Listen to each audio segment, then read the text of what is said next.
और तेल मालिश में तो समझेंगे कैसे है करना, पर क्या क्या तेल इस्तेमाल कर सकते हैं वो समझ लो कि नारियल का तेल बहुत अच्छा, तल का तेल अच्छा है, बराबर। ऑलिव ऑयल चलता है, बहुत महंगा है, उसके इतने एडवांटेज नहीं है जितने अपने ये सब तेल के हैं। फिर राई का तेल वह भी अच्छा है। जो सेंसिटिव स्किन है ना, तो नारियल का तेल अच्छा रहेगा, बराबर। और ठंडी के मौसम, जब ठंडी आएगी ना, तो तिल का तेल है ना, वो बहुत अच्छा रहेगा।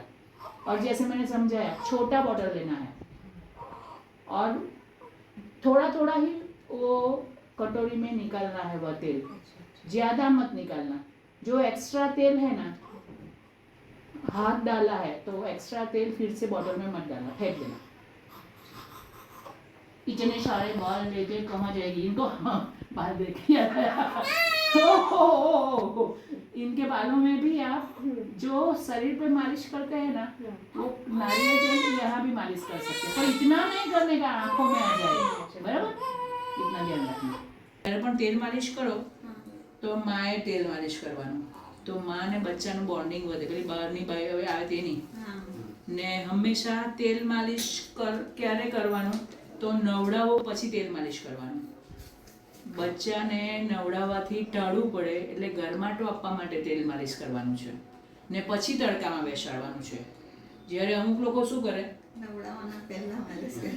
આપણે બોડી લોશન ક્યારે લગાવીએ, નયા પછી કે નલા પહેલા? નાયા પછી। હા, તો તે આનું એવું જ છે હને, એટલે સ્કિન પણ સારી થાય। કોઈ પણ પ્રકારનો પાવડર નહીં 2 મહિના, ના બગલમાં ના અહીંયા ના કશે, ક્લિયર? આ છે એટલા માટે આ કહું છું। હા, ને તેલ માલિશ કરશો ને તો કેવી રીતે કરશો, તો આવી રીતે તમે સુડાવશો એક તો બી ચાલે, તમારા પગ લાંબા કરીને આમ કરવાનું નહીં ફાવે તમને તો।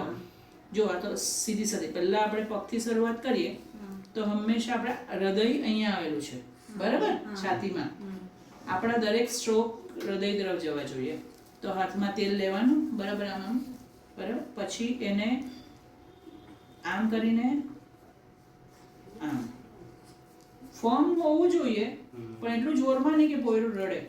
પોયરું રડ્યું તો સમજવાનું કે એ નહીં ચાલે। આ પછી પાછળના પગથી આમ, બરાબર, એટલે આનું ક્યાં ગયું, હૃદય તરફ, અહીંયાથી આમ નહીં, ઉપર નહીં, અહીંયાથી હૃદય તરફ, કારણ હૃદય અહીંયા છે।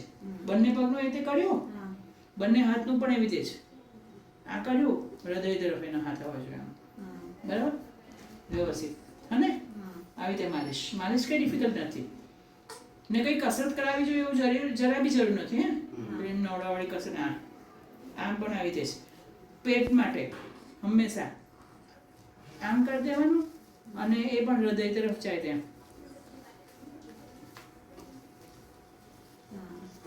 ઊંચું બહુ ઊંચું મારા બીકું, ને પાછળ પીઠ પર બી એવી રીતે જ આમ, બરાબર। માથું રોજ નથી ધોવાનું, માથું 10 દિવસે એકવાર ધોવાનું છે, ને તે બી હાથ પર પાણી લઈને માથા પર નાખવાનું, ડાયરેક્ટ નહીં રેડવાનું।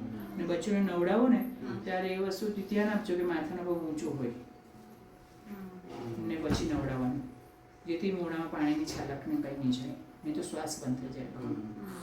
ખ્યાલ આવી ગયો? હા।